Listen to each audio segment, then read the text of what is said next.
2004లో release అయింది. ఈ movie basically Ramayana concept మీద బేస్ అయి ఉంటుంది. ఇది ఒక బాక్స్ ఆఫీస్ హిట్గా నిల్చుంది. అండ్ దాని తర్వాత ప్రభాస్కి ఒక స్పెసిఫైడ్ ఫ్యాన్ ఫాలోయింగ్ ఈ మూవీ నుంచే మొదలైంది.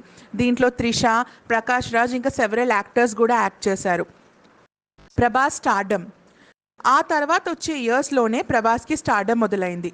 తన బేసిక్ పర్ఫార్మెన్స్ ఛత్రపతి మూవీలో చేసింది 2005లో. అండ్ ఆ మూవీలో ఒక డైలాగ్ ఉంటుంది, ఒక్క అడుగు, ఒక్క అడుగు. అది చాలా ఫేమస్ అయిపోయింది. అండ్ బిల్లా, ఆ తర్వాత డార్లింగ్, మిస్టర్ పర్ఫెక్ట్ అట్లాంటి ఇంకెన్నో మూవీస్ చేశారు.